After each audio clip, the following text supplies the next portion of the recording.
Y quería presentarles a los panelistas que nos acompañan: el subsecretario de Hidrocarburos, Aldo Flores Quiroga; el presidente de la Asociación Mexicana de Empresas de Hidrocarburos, Alberto de la Fuente; el vicepresidente ejecutivo de la división de Power and Gas de Siemens, José Aparicio; José Manuel Carrera Panizo, el director corporativo de Alianzas y Nuevos Negocios de Pemex; y Tania Ortiz Mena, vicepresidente ejecutivo de Desarrollo de IEnova.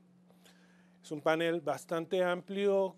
Tenemos autoridades, tenemos sector privado, tenemos a la empresa del Estado y tenemos a los operadores que están empezando a trabajar ahora un poco más intensamente con México y con Pemex, ¿no?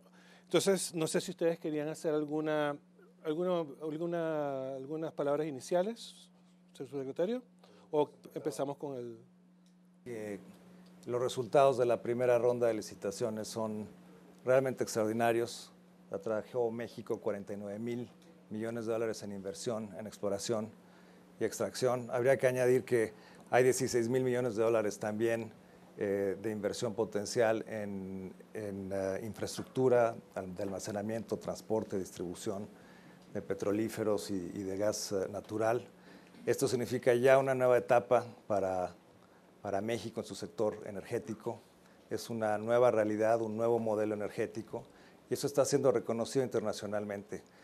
Es importante tomar en cuenta que lo que hace sexy a México, para tomar la frase con la que ustedes han enmarcado esta conversación, es, por un lado, que sí tiene un potencial de recursos muy grande. Aproximadamente es el país número 15 en reservas en el mundo. Es un productor grande, pero también es un mercado muy grande de 128 millones de consumidores. Está integrado a la zona económica más grande del mundo, que es Norteamérica. Tiene un marco de inversión, de protección de inversiones, de doble tributación, de acceso a mercados que es realmente envidiable, y una economía muy diversificada, con capacidad de desarrollarse junto con el sector petrolero y darle el apoyo necesario para que sea exitoso. Pocos países pueden plantear una oferta tan atractiva como la que México hoy tiene, y nosotros estamos muy entusiasmados en la instrumentación de esta reforma. Perfecto. Alberto. Sí, muchísimas gracias por la invitación, y yo quizás retomaría la discusión donde la dejó Aldo. Me parece que los resultados están ahí a la vista de todos, y en lo que quisiera detenerme un poco es en los retos que tiene el nuevo modelo energético mexicano, como bien menciona el subsecretario Flores. Recientemente la Agencia Internacional de Energía publicó un reporte sobre México, y en ese reporte se dice, por ejemplo, que los campos que producían los 2.2 millones de barriles en 2015, esos mismos campos únicamente estarán produciendo 300,000 barriles en el año 2040. No es algo distinto de lo que pasa en el mundo, pero de lo que habla es del reto enorme que tenemos simplemente para reemplazar la producción que teníamos en el 2015 o que tenemos hoy en día de los 2 millones de barriles diarios. Estamos hablando de que necesitamos tener reservas de aproximadamente 11,000 millones de barriles simplemente para tener esa producción de 2 millones de barriles, que es lo que queremos tener. Yo sé que a lo mejor los números suenan muy grandes, pero si lo ponemos en términos de lo que ha sido Trión, que fue el campo que se licitó el año pasado en Farm Out con Pemex, Trión se habla de que pudiera tener cerca de 500 millones de barriles. Entonces creo que eso nos da un poco de la idea del reto enorme que tenemos hacia adelante. Es decir, tendríamos que estar cada año descubriendo entre 2 y 4 triones, dependiendo de la producción que queramos tener como país hacia el 2040. Y creemos que la única forma de alcanzar esta meta tan ambiciosa, pues es simplemente teniendo muchísimas más actividad de la que estamos teniendo hoy en día. Entonces, las rondas que han venido sucediendo sin duda han sido exitosas, pero lo que quiero que quede muy claro en la mente de todos es que necesitamos redoblar esfuerzos para llevar a buen término este nuevo modelo energético. Gracias. José, ¿qué nos cuentas? Tomás, gracias. Siemens hemos estado en México más de 123 años, así que nos ha tocado vivir la transformación de la industria petrolera desde sus inicios a donde estamos en el día de hoy. Como empresa tecnológica, como comentaba el subsecretario, hay una necesidad no solamente de ver dónde están los nuevos yacimientos, pero también de incorporar nuevas tecnologías. ¿Cómo puedo yo hoy mejorar la comunicación? ¿Cómo puedo mejorar la operación de los pozos? ¿Cómo puedo integrar esa operación dentro del proceso general de manera de poder competir en los mercados internacionales? Así que vemos esta apertura muy positiva en el sentido de que estas inversiones que están llegando van a requerir también una modernización desde los procesos de producción, los procesos de refinación, los procesos de transporte. Y es en el área donde nosotros como empresa tecnológica podemos contribuir. Correcto. A ver, ¿y qué nos dice la empresa petrolera del Estado? Bueno, la empresa petrolera del Estado y quizás la empresa más emblemática de México, que es Petróleos Mexicanos, estamos muy entusiasmados por este nuevo régimen regulatorio que nos permite ahora hacer algo que no podíamos hacer dentro de nuestras fronteras, que es aliarnos y tener socios para compartir riesgos y compartir retos que son claves ya en el mundo, ¿no?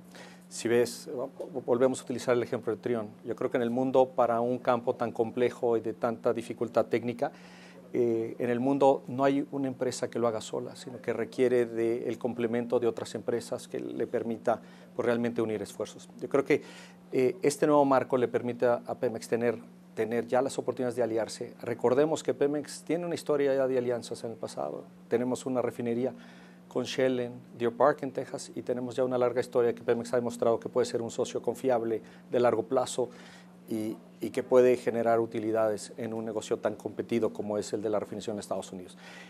Déjenme simplemente aunar a los retos que tenemos ahora, ¿no? Yo creo que la reforma energética no pudo venir en mejor tiempo, porque además de encontrar más reservas y más fuentes de energía, lo que necesitamos es más infraestructura en almacenamiento, en transporte, que nos permite llegar a los mercados de manera más rápida y hacer una integración mucho más eficiente con los mercados de América del Norte, Canadá y los Estados Unidos. Yo creo que es un gran ideal tener un mercado integrado regional.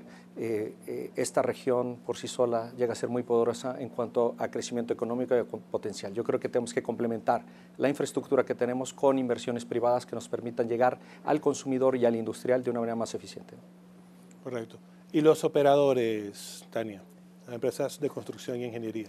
Sí, gracias, Tomás. Bueno, a mí me gustaría afirmar que la reforma energética ha sido un éxito y la implementación se ha llevado ya a cabo, en particular en el segmento de gas natural, que es en el segmento donde nosotros estamos activos. La actual administración ha licitado una red de gasoductos de más de 6,000 kilómetros, inversiones de más de 10,000 millones de dólares, ha habido una competencia tremenda y se está llevando a cabo todo este desarrollo para gasificar el país con el objetivo final de tener un suministro de energía más eficiente para las industrias, para los comercios, para las casas y permitir que el país crezca al ritmo que queremos que crezca, ¿no? La empresa en la que trabajo, Yenova, lleva más de 20 años en el país y tenemos invertidos más de 7,000 millones de dólares. Entonces yo diría, vamos, para los escépticos de la reforma, hay empresas que pueden afirmar que la reforma ya se está implementando y que se está implementando con muchísimo éxito.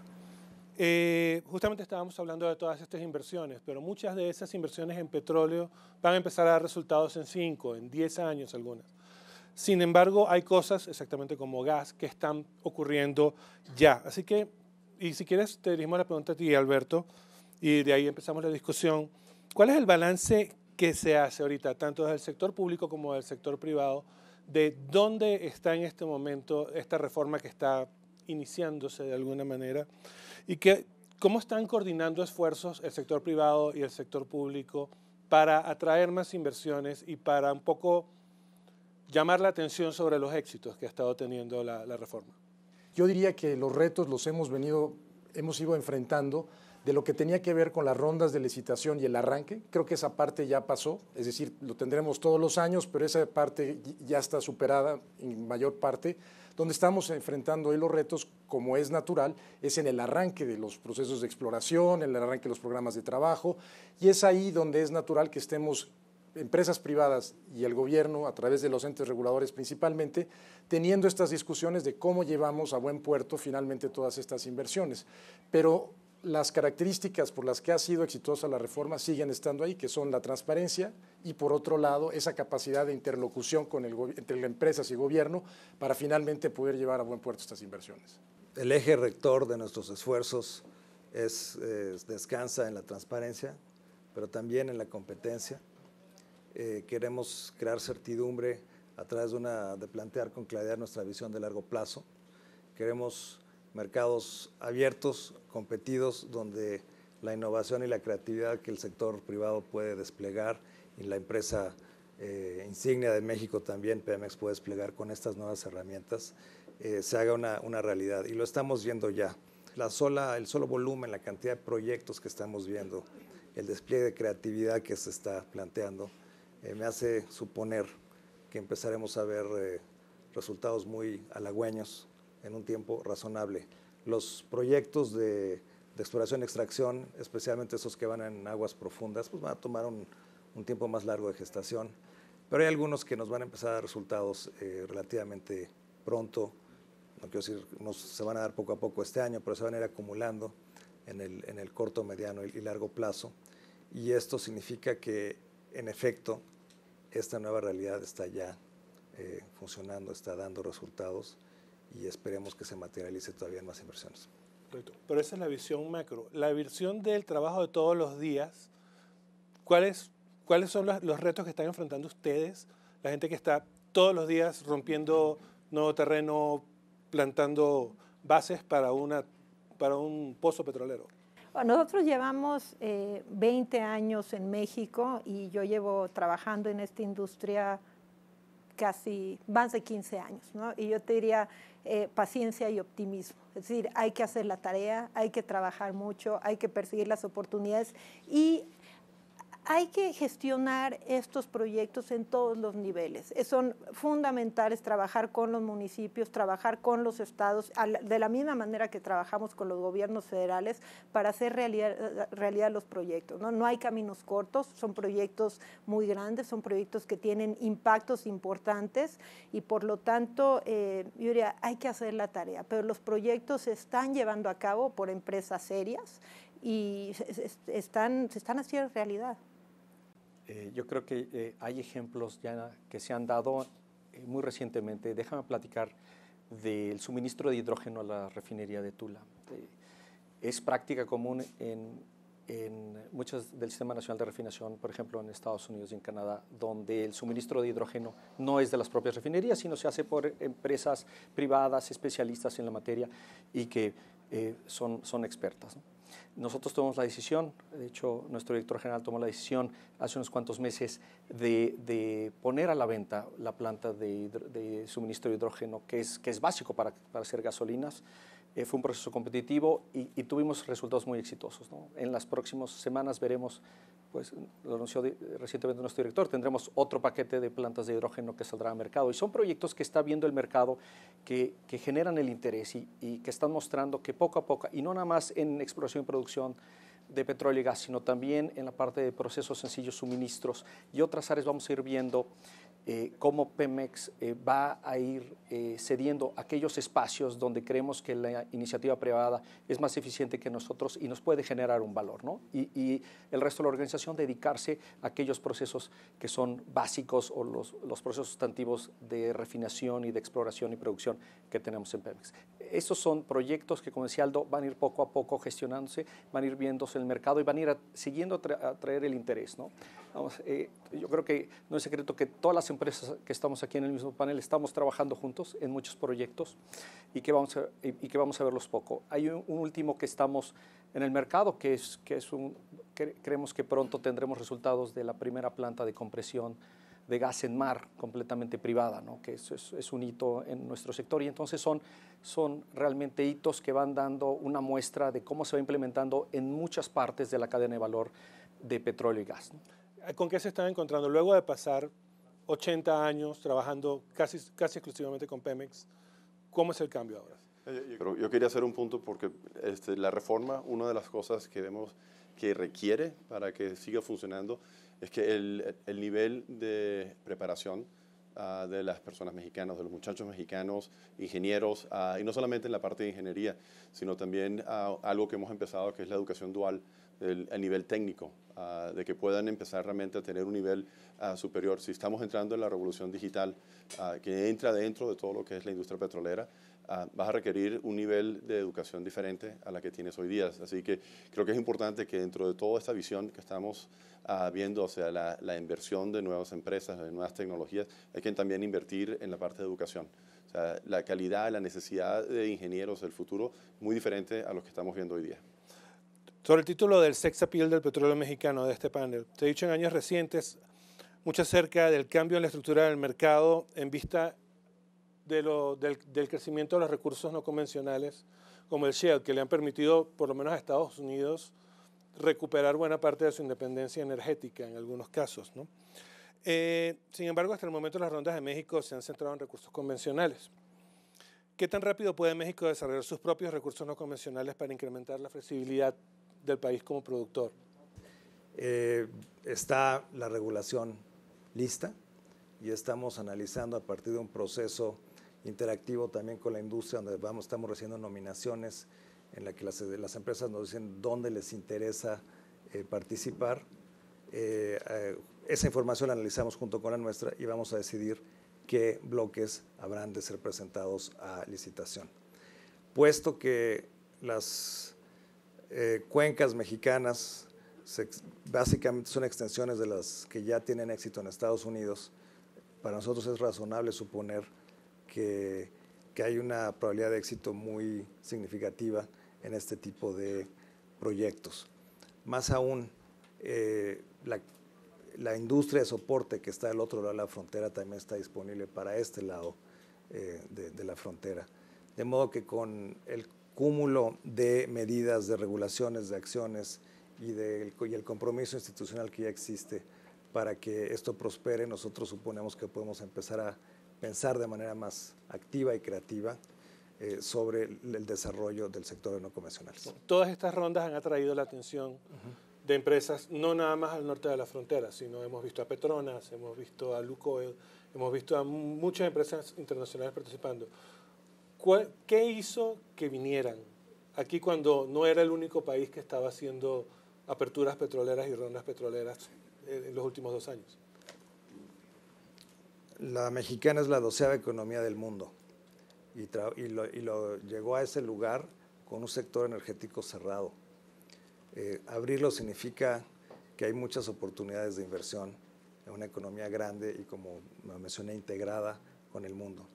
Pero bueno, eso solo es un comienzo. El hecho es que se ha hecho un trabajo muy serio por asegurarnos de que el marco institucional, el marco legal mismo, la política de largo plazo sean claros, que sea transparente, que sea competitivo, que estamos en un proceso de mejora continua. El sector privado nos ayuda a identificar áreas donde podemos mejorar los procesos y yo creo que eso ha dado una buena señal a las empresas que están participando en México y las que empiezan también a participar.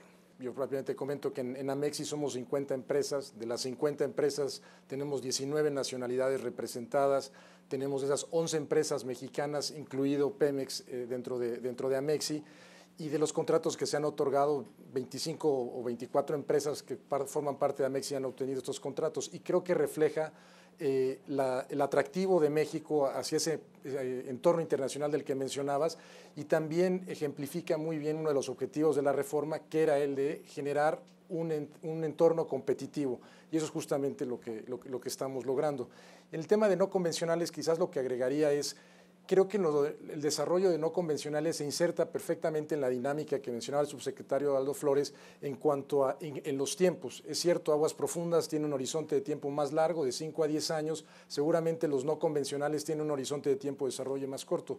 Creo que el reto que tendremos en no convencionales, porque será la primera vez que lo hacemos en esta escala y bajo el nuevo modelo mexicano, pues serán los temas que tendrán que ver con lo que nosotros llamamos en la industria como riesgos no técnicos. Esa conversación y ese diálogo con las comunidades, los temas de seguridad y, como bien mencionaba Tania hace un momento, este tema tan importante de paciencia y optimismo, ¿no? Donde podamos tener como empresas ese diálogo serio y constructivo con las comunidades para poder tener el desarrollo de proyectos y que sean finalmente el desarrollo no convencionales pues también exitoso como lo serán aguas someras y profundas, ¿no? Recientemente habíamos indicado de que vamos a seguir invirtiendo alrededor de 20 millones por año en la expansión de nuestra capacidad productiva en el país. Hablaba también de la parte de educación, eso implica empleos adicionales a personal mexicano. Así que desde el punto de vista de la reforma, desde el punto de vista técnico, para nosotros México es uno de los países más importantes. Algo de lo que ha hecho de México un destino muy atractivo para las inversiones es que durante 8 décadas Pemex generó alrededor de ella una gran industria de servicios auxiliares para la industria del petróleo y el gas. Entonces tenemos una gran infraestructura de empresas de ingeniería, de construcción, tecnológicas y demás, que le permite ser un destino muy atractivo para una empresa que se quiere establecer por primera vez en México. Encuentra un campo muy fértil, encuentra todos los apoyos que requiere de la industria auxiliar para poder hacer sus actividades. Y entonces el tiempo que le destinaría para poderse establecer es relativamente corto comparado con otros destinos, ¿no?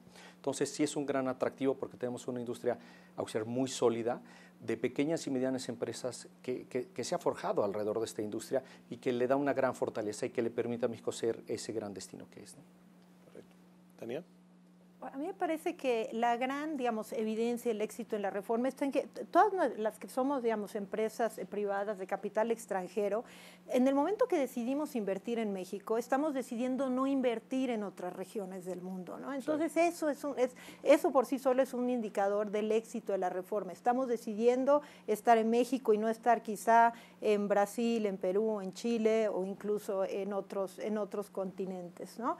Ahora, creo que el siguiente paso es ver más empresas transnacionales que se conviertan en empresas mexicanas, en empresas que coticen en la Bolsa Mexicana de Valores y que se vinculen con los inversionistas mexicanos a larguísimo plazo. Nosotros somos la primera empresa de energía que cotiza en la Bolsa Mexicana de Valores. Ha sido, la colocación fue un éxito, dado que de veras vemos al mercado muy, muy interesado en participar en este tipo de empresas. Entonces, yo creo que ese es un elemento que observar muy de cerca para entender el compromiso de largo plazo de las empresas con el sector energético del país. Dani, hacer un poquito un resumen de tu visión de lo que está pasando y de este sex appeal de la industria energética mexicana recientemente descubierto.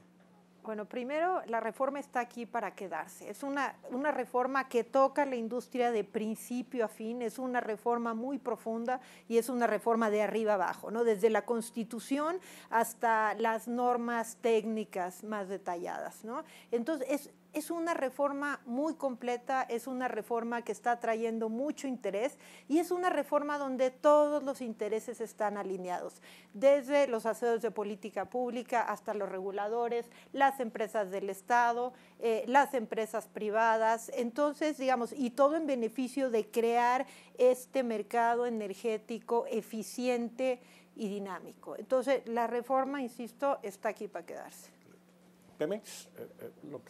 Lo que nosotros agradecemos mucho de esta reforma es que nos ha permitido enfocarnos, como decía el señor Pech, a aquellas cosas en las que somos buenos y en las que deberíamos estar concentrando todos los recursos financieros, de talento y humanos que tenemos, ¿no? Yo creo que vamos a escoger bien nuestras batallas y que esta reforma energética ha logrado atraer empresas pequeñas, medianas y grandes, no solamente a las grandes transnacionales, ha traído a un número muy importante de empresas medianas y pequeñas y de todos los sectores. O sea, esto no es una reforma que básicamente se trata de atraer empresas dedicadas a la extracción de recursos naturales, sino que están dedicadas a la ingeniería, están dedicadas al suministro de tecnología, a las mejores prácticas corporativas, y a la construcción y por lo tanto yo creo que nos permite tener un sector cada vez más sólido y desarrollando empresas mexicanas.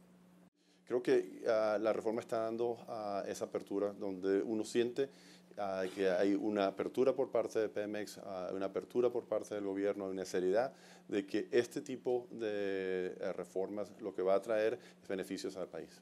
Sí, yo quizás terminaría como empecé comentando, para mí los logros, los éxitos están ahí, lo que queda hacia adelante es redoblar los esfuerzos.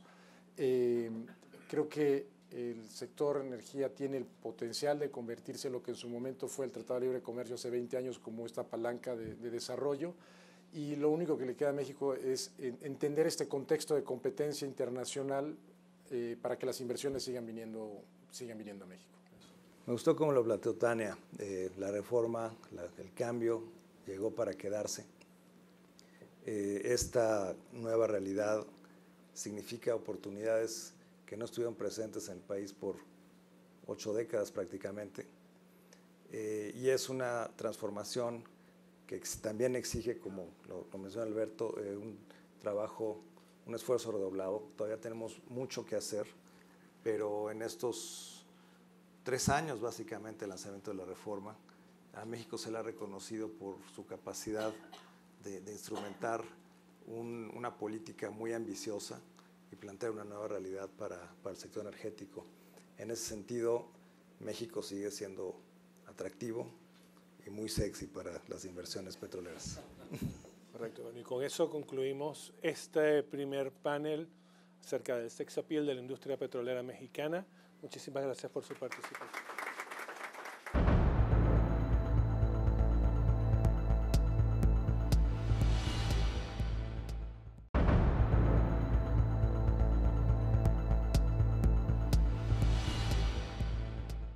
Buenas noches, muchas gracias. El título del panel es El gran negocio de ser bueno con el medio ambiente. Y antes de pasarle la palabra y de presentar a los miembros del panel, a mí me gustaría enmarcar la discusión. Si me lo permiten, me gustaría ir de lo más general a lo particular, y entonces la política general la dicta la CENER, y entonces yo le pediría al doctor Alejandro Hernández de Alba que se presentara y que nos dijera qué hace la CENER en este campo. Muchas gracias, Juan Carlos. Yo soy Alejandro Hernández y he estado involucrado en la implementación de la reforma al sector eléctrico desde su concepción, básicamente, desde incluso proponer artículos constitucionales que por suerte fueron aprobados después. Y pues ahora estoy, durante el primer año de la operación del mercado eléctrico, fui el encargado de vigilar la correcta operación de ese mercado, fui el responsable de la unidad de vigilancia del mercado, y al día de hoy estoy hasta el tuétano encargado también de publicar manuales de prácticas de negocios y de seguir implementando todo este gran esfuerzo en el que estamos invertidos al 100%. Ahora, ¿por qué una inversión en energías limpias? Para empezar, antes de la reforma ya había un compromiso, ¿no?, en la Ley de Aprovechamiento de Energías Renovables de 2008 de llegar al 35% de energías limpias en la penetración de la matriz energética, y buena parte de lo que la reforma está haciendo es dar instrumentos al Estado mexicano para hacerlo, pero no hacerlo de cualquier forma, ¿no? Es hacerlo además con el mandato primordial que se impuso para la reforma del sector eléctrico, que es reducir las tarifas y hacerlo de una forma sostenible. Y la única forma de hacerlo sostenible es bajando los costos del sector eléctrico. Entonces, en esa medida, el principal objetivo de la reforma, y siempre ha sido lo que nos ha permitido conservar el norte, ¿no?, de hacia dónde tenemos que ir, es reducir los costos del sistema eléctrico al mismo tiempo que cumplimos con los compromisos que México ha adoptado tanto interna como internacionalmente. A continuación le pediría a Jaime Hernández, director general de la Comisión Federal de Electricidad, que nos comentara. No tengo que presentar a la Comisión Federal de Electricidad. Muchas gracias, Juan Carlos. Es un gusto estar con este panel tan distinguido. Agradezco la invitación. Yo soy Jaime Hernández, director general de la Comisión Federal de Electricidad. Y la CFE ha venido emprendiendo con vigor una agenda de transformación muy profunda. Como algunos de ustedes saben, ahora tenemos 13 nuevas empresas que nos permiten desdoblar nuestras actividades y, sobre todo, emprender proyectos con enorme responsabilidad con el medio ambiente. Hace un par de años anunciamos una estrategia vigorosa de cambiar combustibles caros y contaminantes por otros más baratos y más amigables con el medio ambiente. hemos sido capaces de reducir nuestras emisiones de CO2 entre 2012 y 2016 en cerca del 50%.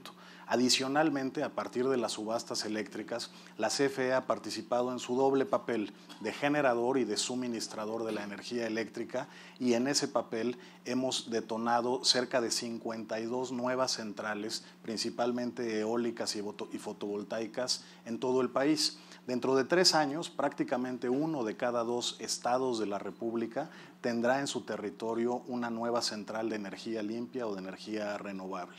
Y hacia adelante estamos comprometidos con hacer una contribución importante para que nuestro país pueda alcanzar la meta de llegar a 35% de energías limpias en el año 2024. Muchas gracias, Jaime. A continuación le pediría yo a Alejandro Preinfeld, que es vicepresidente ejecutivo de la división Energy Management de Siemens. Muchas gracias y bueno, muchas gracias por estar aquí en este panel de expertos de este tema tan apasionante. Yo estoy en Siemens a cargo de la división de Energy Management, de Mobility y Building Technologies, que las tres justamente hablan mucho de eficiencia energética y manejo de energías de una forma moderna, inteligente para lograr eficiencias en el mercado. Siemens es una empresa muy comprometida con el país. Después de 123 años de estar acá, hemos participado después de 2 guerras mundiales en todo el desarrollo del sistema eléctrico nacional. Y tenemos productos para eficiencia energética en toda la gama del proceso, desde motores eléctricos de alta eficiencia, ahorrando 70% de costos eléctricos.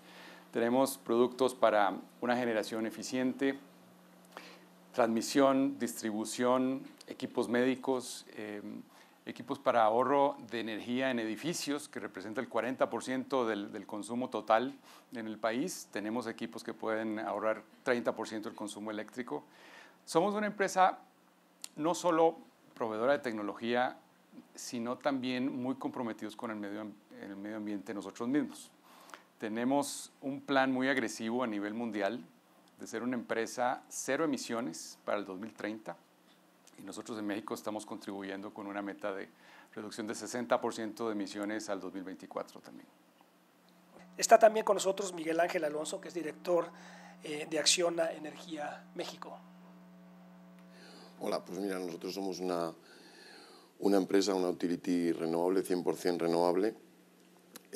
Evidentemente nos dedicamos a esto desde hace 3 décadas y hemos sido nombrados durante 2 años seguidos por la revista Energy Intelligence dentro del rango de 100 utilities a nivel mundial, la número 1. Queremos seguir siéndolo y obviamente México es una de las apuestas de Acciona para seguir siéndolo y seguir creciendo.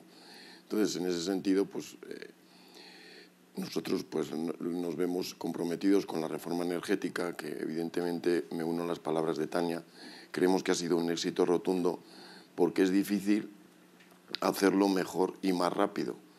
Y ahora lo que tenemos que cuidar todos es que la implementación siga siendo un éxito, ¿no? Sergio Alcalde, fundador de Fortius, energía solar. Sí, muchas gracias, Juan Carlos. Sí, nosotros somos una empresa relativamente joven, mexicana, 100%. Somos una muestra de que como mexicanos podemos hacer negocios con la nueva reforma energética. Estamos por iniciar la semana entrante la puesta en operación de nuestro primer huerto de 8 megawatts y al mismo tiempo iniciamos la construcción de otro espejo de 8 megawatts que entrará en operación a fines de este año. También pretendemos que para septiembre de este año iniciar otro huerto en Jalisco de 200 megawatts para estarlo finalizando a finales del 2018, todo en tecnología solar. Sí, para nosotros no ha sido sencillo como mexicanos entender que desde 1937 que se funda CFE y para el 38 que se nacionaliza Pemex, en ninguna escuela nos enseñaron a hacer negocios con la comercialización de la energía, la generación, la distribución, lo mismo con los hidrocarburos. Entonces es un reto doblemente grande para nosotros el poder participar en estas nuevas oportunidades que así las vemos, y más ahorita que estamos en una época en donde ya dejamos lo analógico y cronológico y empezamos con lo exponencial, donde todo urge, donde todo se requiere de inmediato y donde ante la complejidad también de las leyes y de las cuestiones estas, pues vemos un panorama pues alentador, no sencillo, pero sí muy motivante, y queremos seguir trabajando en todo este contexto que está lleno de retos. Finalmente está con nosotros Santiago Antonio Espinosa de los Monteros, que preside el International Energy Summit en México, que se llevará a cabo próximamente, ¿no? En Mérida, en junio. Sí, así es. Muchas gracias por la invitación, por estar aquí. Nosotros somos una agrupación juvenil que tenemos capítulos estudiantiles en todo el mundo. Iniciamos como una ONG nacional, pero ahora tenemos capítulos ya en todos los continentes. Y reconocemos a la energía y al sector energético como la herramienta tal vez más poderosa para el desarrollo humano desde la historia antigua de nuestra especie. Nos hicimos sedentarios cuando descubrimos el fuego, explotamos la revolución industrial cuando aprendimos a manipular el carbón, la revolución tecnológica con el petróleo, ahora el gas, y creemos que estamos en un punto en el que vamos a hacer una transición energética más. No es la primera, pero es una transición energética importante. En este sentido, empoderamos jóvenes de todo el mundo para que se involucren en esta transición energética con herramientas serias, potentes, para que cuando sea nuestro momento de tomar el lugar que nos corresponderá algún día, está claro que el trabajo no estará terminado. Los objetivos de desarrollo sostenible de la ONU, por ejemplo, los que están relacionados con energía no están en camino a cumplirse para 2030, entonces tendremos mucho trabajo nosotros también, y básicamente lo que hacemos es preparar a jóvenes para que tomen su lugar cuando sea el momento de manera eficaz, efectiva, y podamos trabajar para llegar a ese objetivo algún día. Muchas gracias.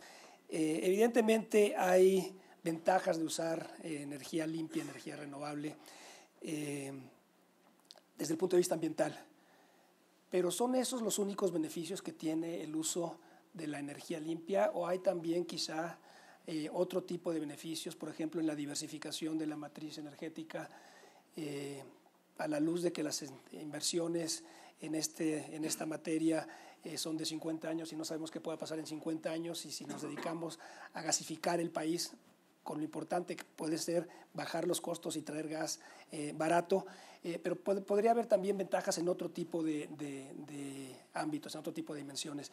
¿Creen ustedes que los cumple las energías limpias? Y de ser así, ¿qué está haciendo la CFE? ¿Cómo lo contempla eso en su plan de negocios? ¿Y cómo lo contempló eso la Secretaría a la hora de desarrollar la política de promoción de energías limpias? Muchas gracias, Juan Carlos. Ciertamente, todas las tecnologías, ¿no? Pueden tener un espacio dentro de la matriz energética, y de lo que se trata es de crear un marco en donde las que generan mayor valor, ¿no? para el sistema sean las que finalmente puedan introducirse. Ahora bien, ¿cómo definimos ese valor? ¿No? Pues muchas veces es una cuestión de pesos y centavos, etcétera. Pero ciertamente como una de las dimensiones más grandes que hay que considerar, ciertamente es la parte ambiental. Pues el hecho de que hay unas tecnologías que contaminan más que otras, ¿no? O que no contaminan, aunque pueden tener otro tipo de problemas también ambientales, ¿no? No hay una tecnología que no tenga algún tipo de problema, ya sea a nivel local o de contaminación, o por problemas sociales. O sea, todas tienen algún tipo de costo asociado a costos externos, digamos, ¿no? que dañan a terceros. Entonces, esto es ciertamente una de las ventajas de las energías limpias. Ciertamente es, por ejemplo, la volatilidad, el que tenga una menor volatilidad en cuanto a los precios que uno puede esperar en el largo plazo. Digamos, si uno está dispuesto siempre a correr ante la ruleta rusa, ¿no? de los precios de los combustibles fósiles, bueno, está bien, no tendría que tomar en cuenta ese tipo de situaciones, pero la verdad es que, por ejemplo, el gas, digamos, aunque todo indicaría que vamos a tener precios muy baratos de gas, pues en 2008 todavía teníamos, digamos, no hace muchos años, ¿no? Todavía tenemos precios extremadamente altos de gas en Norteamérica, ¿no? Entonces, ciertamente esa es una de las ventajas que son muy relevantes al momento de evaluar en el largo plazo a dónde queremos llevar la matriz energética. Para nuestros amigos del sector privado, ¿por qué México? Los recursos tienen un costo de oportunidad, sus empresas podrían invertir perfectamente en otros países. ¿Por qué México? ¿Son rentables las energías limpias en México? ¿Qué obstáculos le ven ustedes al desarrollo de este sector? ¿Y qué les gustaría ver adicionalmente en México para el desarrollo del sector? Mira, nosotros, ¿qué es lo que ha estado ocurriendo durante el periodo en que estábamos en México haciendo la reforma? Que, por cierto, nosotros colaboramos con Secretaría de Energía y es de agradecer el espacio que nos dieron. El mundo se dedicó a unos procesos licitatorios muy competitivos y las empresas fabricantes de productos, en este caso aerogeneradores o sobre todo panel y productos asociados, a bajar tremendamente los costos. Eso nos puso un marco inigualable y también la eólica muy cerca también de estos costos. Nos puso un marco inigualable en el que México posiblemente era el país más atractivo por tamaño, por mercado, por habitante y por encima ser el vecino de la primera potencia mundial. Con lo cual, la pregunta es al contrario. ¿Por qué no estás en México? O sea, si no estás en México es que estás perdido. Realmente estás perdido. Nosotros vemos hoy siendo la economía número 11 del mundo, vemos posibilidades de que en los próximos años nos convirtamos en la número 5 con el camino regulatorio que se está llevando a cabo por el gobierno y por el énfasis en las nuevas tecnologías y en la digitalización que se está llevando a cabo en la industria y en el sistema eléctrico en general. Entonces, esto abre la puerta a que, aunado a las favorables condiciones naturales que tiene México, como los vientos de 5,000 horas al año en Oaxaca o como la cantidad de sol que tenemos en el país, permiten que se puedan explotar estas posibilidades y caminar de la mano con el desarrollo del país. Nosotros vemos que se está llevando a cabo una conversión del sistema tradicional eléctrico de grandes plantas generadoras y un sistema de distribución ramificado a más bien ahora un sistema distribuido donde los consumidores se están volviendo generadores pequeños también y entonces están generando flujos en la red bidireccionales, cosa que antes no existía. Esto crea nuevos retos para la administración, pero al mismo tiempo posibilita modernizar y tener nuevas tecnologías, digitalizar la red y al mismo tiempo hacerla más eficiente. Entonces, es una visión y una posibilidad que realmente vemos con muy buenos ojos para poder explotar este potencial tecnológico que existe. México, sin duda, por la apertura, por el principio básico de que el kilowatt hora que generas es el 80% del combustible con el que lo produces. Entonces, partiendo de ese principio, es muy atractivo el tema de las energías renovables, si el sol es gratis, si el agua es gratis, si el aire es gratis. Ese es el principio que nosotros tomamos y creo que es una base fundamental. ¿Qué podría ser un escenario? ¿Cuál podría ser un escenario que cambiara drásticamente las presiones? Por ejemplo, inversiones en almacenamiento, ¿no? Que de repente el almacenamiento fuera mucho más rentable. Seguramente eso favorecería en gran medida a las renovables y cambiaría muchas decisiones. Entonces, a favor y en contra, ¿qué podría en el futuro cambiar el atractivo relativo de las renovables? Mira, a favor tenemos todo.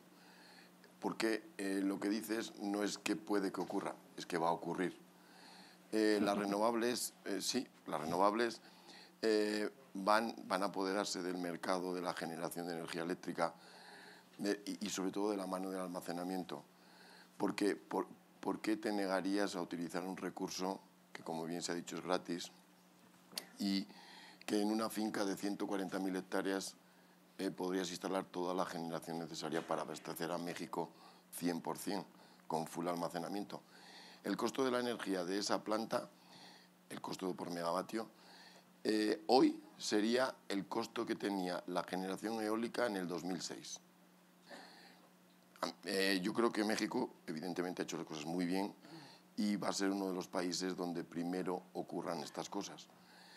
Y evidentemente los que apostamos por las renovables desde hace tiempo, pues, y todos los que estamos aquí somos actores que aportamos y participamos y apostamos por los renovables, vamos a ser, sin duda, actores relevantes del futuro. ¿Qué no está funcionando que debería funcionar mejor a pesar del gran avance en la reforma y en el diseño de las regulaciones?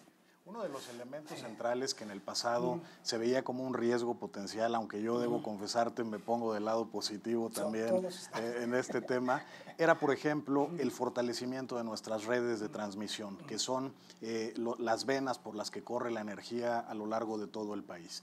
Necesitamos fortalecer nuestras redes de manera que los nuevos parques eólicos o fotovoltaicos puedan desfogar esa energía a los centros de mayor consumo. El potencial es enorme en el país. Para darles solamente 2 ejemplos, en el istmo de Tehuantepec, el potencial de generación eólica es de cerca de 50,000 megawatts. Hoy en día apenas se producen 2,000. Es decir, el potencial de crecimiento es fantástico. En el caso de los paneles fotovoltaicos, las inversiones que se pueden hacer en México nos permitirían tener prácticamente el doble de la energía fotovoltaica que hoy genera Alemania, que es el segundo país en el mundo con mayor volumen de paneles fotovoltaicos. Entonces, habiendo riesgos, la reforma energética se ha ocupado de colocar también incentivos para atenderlos. En el caso de las líneas de transmisión, hoy tenemos herramientas novedosas de financiamiento de los proyectos. Tenemos un esquema regulado de tarifas que permitirá hacia adelante enfrentar el reto de las inversiones, de manera que esta energía llegue a los centros de consumo donde se necesita. Qué bien. Es un reto porque tenemos que ser suficientemente flexibles para pensar en otro tipo de cosas que van a venir desde un punto de vista tecnológico. O sea, ahorita estamos pensando en grandes huertos solares, ¿no? Que son los que han ganado, pero un paso, una de las cosas, digamos, que también ha bajado muchísimo, de las tecnologías que ha bajado mucho sus costos, también es la generación distribuida. Y que te puede cambiar muchísimo digamos, si se da no tan rápido como mucha gente piensa que se va a dar, pues te cambia, digamos, el panorama drásticamente de cómo estamos acostumbrados a pensar en el sector eléctrico. Entonces, yo lo que diría es a los hacedores de política lo que les toca es estar a tiempo o un poquito adelantados a prever lo que la tecnología te está ofreciendo como oportunidades, ¿no? Y estar listos para que tu marco jurídico esté listo para que cuando eso suceda, pues ya lo puedas implementar correctamente. Bien, antes de pasar a la sesión de preguntas y respuestas por parte del público, me gustaría que cada uno de ustedes dijera lo que no ha dicho todavía y que crea que es necesario decir. Yo creo que es un momento verdaderamente propicio para promover las inversiones en el sector eléctrico en el país. La reforma es una reforma verdaderamente profunda del sistema. Para entrar al tema de la generación distribuida, la propia Secretaría de Energía, la Comisión Reguladora de Energía, han establecido reglas muy puntuales en donde, por ejemplo, si un generador privado, doméstico o comercial está preparado con sus paneles fotovoltaicos, la CFE debe conectarlo a la red en un plazo no mayor de 2 semanas en días hábiles. Esto es un enorme incentivo para los generadores anteriores y yo ofrezco además la atención personalizada de la CFE. El otro tema fundamental, a mi modo de ver, es el nuevo mercado de certificados de energías limpias. Y este es un mercado enormemente relevante porque lo que permite a través de estos instrumentos financieros es esta meta global del 35% para el 2024, la aterriza en obligaciones individuales y en esa medida nos permite tener mayor certeza de que como país podremos cumplir vigorosamente con nuestra responsabilidad global con el ambiente. Qué bien. Pienso que esta es una época fascinante para estar viviéndola en México por los cambios que se están dando a una velocidad que nunca se habían vivido en los 70 años que existió CFE, antes pre-reforma y luego el nuevo mercado eléctrico que estamos viviendo. Y fascinante por las nuevas oportunidades, por el nuevo mercado eléctrico y por la necesidad de nueva tecnología para poder manejar generación distribuida, para poder manejar renovables, que más que un riesgo a futuro en renovables, yo vería más bien un reto tecnológico de cómo manejar la intermitencia que por naturaleza tienen estas energías, cómo manejar el hecho de que no hay sol, de que en la noche no se genera energía solar. Y esto, además de las técnicas de almacenamiento, una red inteligente que va de la mano de este desarrollo y una red de transmisión también robusta para poder manejar estas nuevas oportunidades va a llevar a que a esta época que estamos viviendo realmente es fascinante. Muy bien, muchas gracias. Rápidamente. Yo me uno rápidamente a las palabras de Alejandro y de Jaime. Estamos viviendo un momento increíble en el mundo y México en particular. Es un momento disruptivo en el que está apareciendo el almacenamiento, las energías renovables competitivas, la energía distribuida y eso unido a la capacidad de gestión que tienen elementos como es un celular, nos van a permitir que los usuarios sean participantes del mercado. Y yo siempre pongo un ejemplo muy práctico que lo entiende todo el mundo y lo hemos vivido en años pasados, el juego del Pokémon. Todo el mundo jugó al Pokémon a nivel internacional. Y yo siempre digo, yo ayudaba a mis hijos con el coche y seguíamos Pokémon en vacaciones. Esto si lo llevas al mundo de la energía, en el que tú vas a poder gestionar el Internet de las cosas, tu almacenamiento privado, tu coche puede ser un participante de la generación, tener paneles, generación. Eso, las nuevas utilities, lo tenemos que saber gestionar. Obviamente CFE, nosotros, Fortius, todo el mundo se va a tener que subir a este nuevo momento disruptivo que nos está alcanzando él a nosotros. No es que lo estemos propiciando nosotros, nos alcanza y viene de la mano de las nuevas tecnologías. Muchas gracias. Es una buena oportunidad para el país de subirse al tren de la modernidad en todos los aspectos de la generación de energía. Sin duda tenemos que prepararnos más porque vienen retos muy interesantes. Hoy el que aprovechemos ese gap, ese espacio que perdimos ante los retrasos que hayan sido, por las razones que hayan sido, es una buena oportunidad para aprovecharlos. Hoy también tenemos la oportunidad de la información. Los pobres de antes y los pobres de hoy son iguales, nada más que hoy con la inteligencia de que ya tienen información y son ricos en aspiraciones y multimillonarios en sueños y la gente no puede aspirar a lo que no conoce. Entonces yo creo que es una buena oportunidad para este tipo de retos.